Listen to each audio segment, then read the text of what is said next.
Malam ini, kita kembali membuka pintu kesadaran yang jarang tersentuh manusia. Banyak orang mengenal Law of Attraction sebagai ilmu untuk menarik keinginan. Mereka bilang, bayangin, terus nanti datang.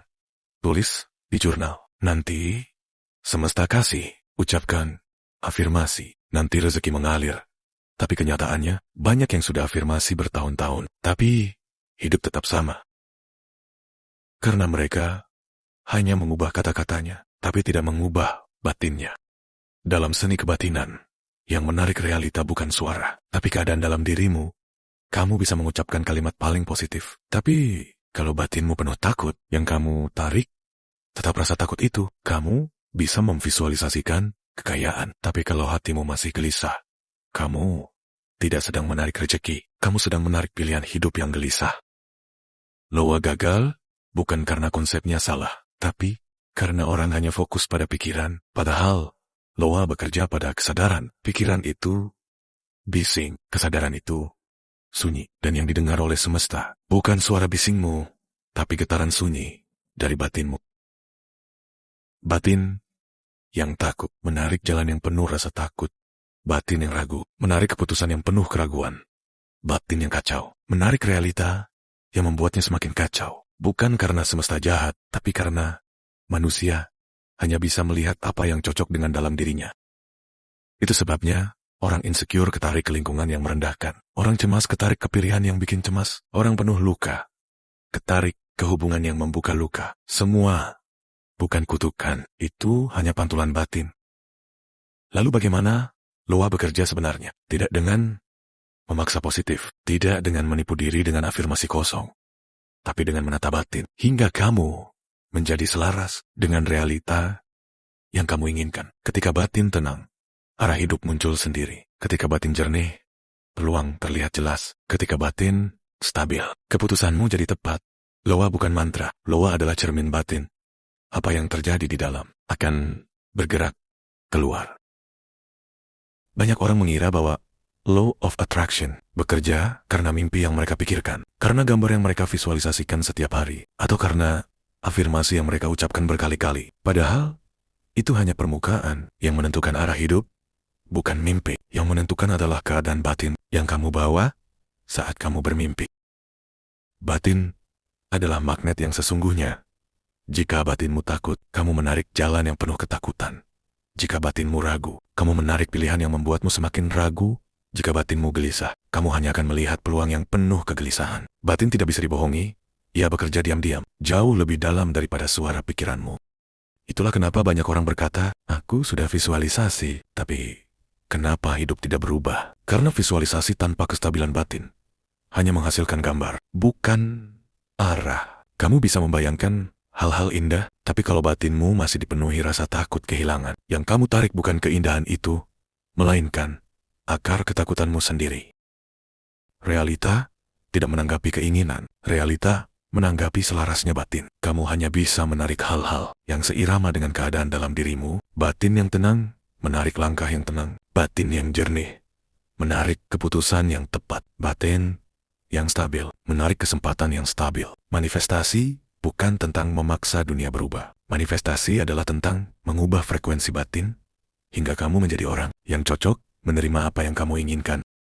Dan inilah inti yang sering dilupakan orang. Kamu tidak menarik apa yang kamu impikan. Kamu menarik apa yang kamu yakini tentang dirimu sendiri. Jika kamu merasa tidak pantas, banyak hal baik akan terasa jauh. Jika kamu merasa selalu kurang, rezeki tidak akan terasa cukup. Jika kamu merasa hidup selalu berat, hidup akan terus menunjukkan sisi beratnya. Tapi ketika batinmu kembali tenang, stabil, dan tidak bertarung dengan dirinya sendiri, arah hidup menjadi jelas. Pilihan menjadi tepat. Kesempatan datang tepat waktu, bukan karena semesta tiba-tiba berubah, tapi karena batinmu akhirnya selaras. Selalu bertemu masalah yang sama, orang yang sama, sakit hati yang sama, kegagalan yang sama, dan kalian bertanya, kenapa hidupku begini terus? Kenapa aku ketemu masalah yang sama lagi? Jawabannya, tenang, tapi cukup dalam. Karena batinmu belum berubah, maka realitamu pun tetap sama. Dalam seni kebatinan, hidup tidak bergerak dari luar ke dalam. Hidup bergerak dari dalam ke luar. Jika batinmu menyimpan luka yang tidak kamu akui, hidup akan mempertemukanmu dengan situasi yang membuka luka itu kembali. Jika batinmu penuh takut, hidup akan menaruhmu di tempat yang membuatmu semakin takut. Jika batinmu selalu meragukan diri, hidup akan mempertemukanmu dengan kesempatan yang membuatmu semakin ragu. Masalah yang berulang bukan tanda bahwa kamu sial. Itu tanda bahwa ada pelajaran batin yang belum kamu lewati. Semesta tidak menghukum. Semesta hanya mengulang kelas sampai kamu benar-benar paham. Begini cara kerjanya. Ketika kamu tidak menyembuhkan luka, luka itu menjadi filter. Dan setiap pengalaman hidupmu akan melewati filter itu. Orang baik tampak seperti ancaman, kesempatan tampak seperti jebakan, hubungan baru tampak seperti luka lama, peluang kaya tampak seperti penipuan. Bukan karena dunia jahat, tapi karena batinmu masih memakai kacamata lama. Itulah kenapa orang yang takut disakiti, ketemu orang yang menyakiti, orang yang takut miskin, buat keputusan yang memiskinkan, orang yang menyimpan kemarahan, hidup dalam situasi penuh konflik, orang yang merasa tidak layak, hanya melihat pintu yang menutup. Semua itu bukan takdir buruk, itu pantulan batin. Masalah datang lagi, bukan untuk menghancurkanmu, tapi untuk menunjukkan apa yang belum kamu sembuhkan, apa yang belum kamu lepaskan, apa yang masih menusuk di dalam dirimu, dan saat kamu menyadarinya, pola itu berhenti. Bukan karena dunia berubah, tapi karena kamu berhenti memberikan pola itu energi. Hidup yang berubah bukan dimulai dari afirmasi, bukan dimulai dari visualisasi, bukan dimulai dari positive thinking. Hidup yang berubah dimulai dari batin yang berani melihat dirinya sendiri. Kalau kamu merasa hidupmu stagnan, berulang, atau bergerak ke arah yang tidak kamu mau, itu bukan karena nasib, itu karena ada bagian dalam dirimu yang tidak bergerak. Realita tidak berubah karena kamu ingin. Realita berubah karena dirimu berubah. Lalu, apa yang harus kamu ubah? Ada 3 hal. Dan 3-tiganya terjadi di dalam batinmu, bukan di luar. 1. Ubah cara kamu menghadapi pikiran sendiri. Sebagian besar penderitaanmu bukan datang dari kejadian, tapi dari pikiran yang kamu ulang terus tanpa kamu sadari. Selama kamu percaya pada semua pikiranmu, hidupmu akan terjebak di loop yang sama. Perubahan dimulai ketika kamu melihat pikiran sebagai arus, bukan sebagai perintah. Jika pikiran takut datang, amati. Jangan ikut. Jika pikiran marah datang, amati. Jangan masuk. Jika pikiran gelisah datang, amati. Jangan ditelan. Ketika kamu tidak lagi dikuasai pikiran, realitamu mulai membuka jalan baru. 2. Ubah energi dasar batinmu. Batinmu punya warna. Ada yang berwarna takut, ada yang berwarna sedih, ada yang berwarna bingung, ada yang berwarna tenang. Dan warna batin itu menentukan arah hidupmu. Orang dengan batin gelisah melihat peluang sebagai ancaman. Orang dengan batin tenang melihat ancaman sebagai pelajaran. Hidup berubah bukan ketika dunia jadi mudah, tapi ketika batinmu tidak mudah terguncang.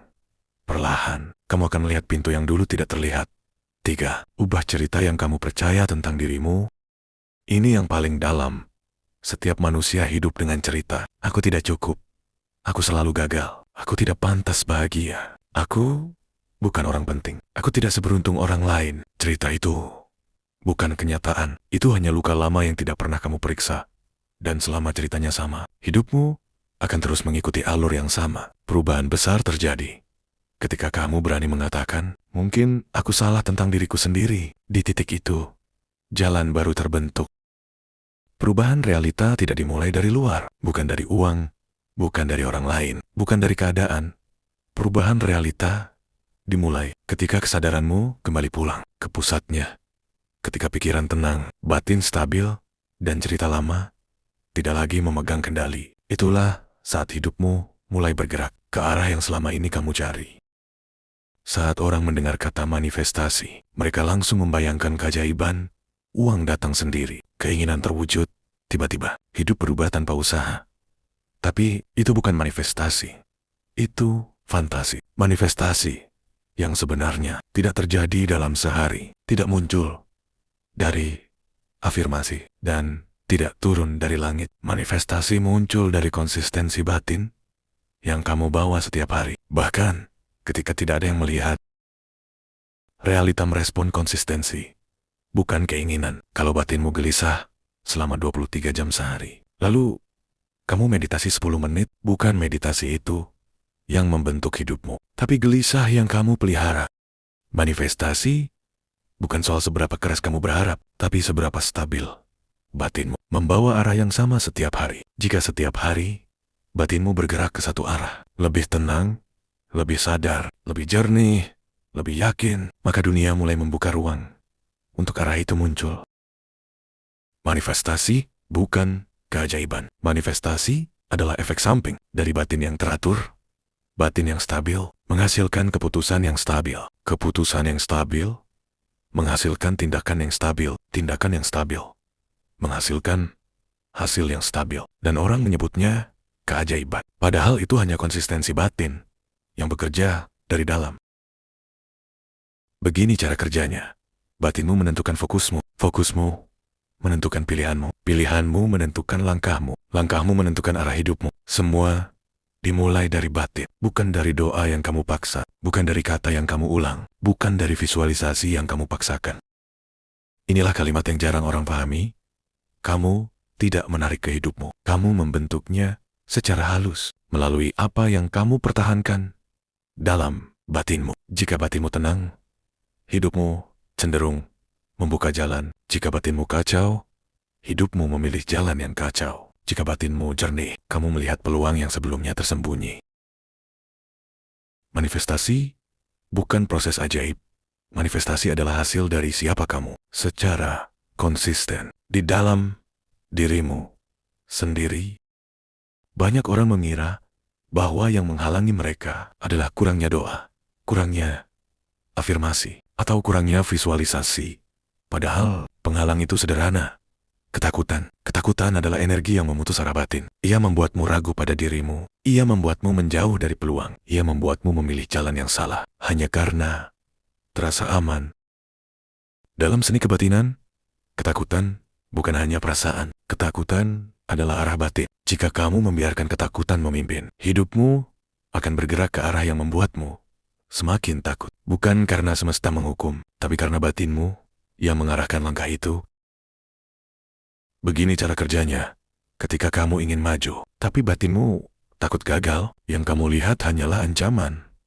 Ketika kamu ingin kaya, tapi batinmu takut kekurangan, yang kamu dapat hanyalah keputusan yang membuatmu tetap kekurangan. Ketika kamu ingin berubah, tapi batinmu takut meninggalkan zona nyaman, yang datang hanyalah alasan untuk tidak berubah. Ketakutan membuatmu berjalan mundur dalam hidup yang seharusnya bisa maju. Dan di titik itu, manifestasi berhenti bekerja, bukan karena kamu tidak layak, bukan karena kamu tidak mampu, bukan karena semesta menutup pintu, tapi karena batinmu tidak selaras dengan arah yang kamu inginkan. Ketika batin penuh ketakutan, ia tidak bisa melihat peluang, ia hanya melihat bahaya, maka hidup pun menyesuaikan. Penuh tanda tanya, penuh hambatan, penuh keraguan. Lalu, bagaimana mengatasi ketakutan? Bukan dengan melawan. Bukan dengan memaksa positif. Dalam seni kebatinan, ketakutan ditenangkan, bukan dikalahkan, dilihat, bukan dihindari, diterima, bukan dipaksa pergi. Karena ketika kamu bisa melihat ketakutanmu tanpa ikut terseret olehnya, di titik itu, arah batinmu kembali stabil. Dan saat batin stabil, manifestasi pun kembali berjalan. Banyak orang ingin manifestasi terjadi cepat. Mereka mengejar hasil, mereka mengejar keajaiban, mereka ingin hidup berubah dalam semalam. Tapi dalam seni kebatinan, manifestasi tidak bekerja karena kamu memaksa dunia berubah. Manifestasi bekerja karena kamu menata batinmu hingga selaras dengan arah hidupmu. Batin yang selaras tidak perlu memaksa, ia hanya perlu stabil. Ada 3 cara menata batin agar realita bergerak dengan alami. 1. Tenangkan pusat batinmu. Batin tidak bisa melihat arah jika ia terus berisik. Pikiran boleh ribut, hati boleh goyah, tapi batin punya pusat yang lebih dalam dari itu. Ketika kamu duduk sebentar, diam sebentar, mengamati tanpa menilai, perlahan pusat itu muncul. Dari pusat inilah keputusan terbaik lahir. Dari pusat inilah arah hidup dibentuk. Pusat batin yang tenang lebih kuat daripada afirmasi ribuan kali. 2. Jernihkan niatmu. Manifestasi tidak bekerja pada mimpi yang kabur dan tidak bekerja pada niat yang bercabang. Banyak orang ingin maju, tapi masih terikat masa lalu. Banyak orang ingin kaya, tapi batinnya takut perubahan. Banyak orang ingin sembuh, tapi masih memelihara luka. Niat yang jernih adalah niat yang sederhana. Satu arah, satu energi, satu keputusan di dalam diri. Ketika niatmu jernih, duniamu pun mulai menyederhana. 3. Pertahankan arah batin setiap hari. Ini yang paling berat, tapi juga yang paling menentukan. Batinmu tidak perlu sempurna. Ia hanya perlu konsisten bergerak ke arah yang sama. Lebih tenang, lebih sadar, lebih jernih, lebih stabil dari kemarin. Kamu tidak harus berubah drastis, cukup sedikit saja. Tapi setiap hari, karena sedikit yang konsisten, lebih kuat daripada besar yang tidak stabil. Ketika batinmu menjaga arah, hidupmu pun mengikuti arah yang sama. Menata batin bukan keajaiban. Menata batin adalah proses sunyi, mengamati diri, merawat niat, dan menjaga langkah kecil yang stabil. Hasilnya, manifestasi tidak lagi terasa magis. Ia terasa wajar, alami, masuk akal. Karena dunia luar hanya memantulkan dunia dalammu. Yang tenang bukan dunia, tapi dirimu yang akhirnya kembali menemukan pusatnya.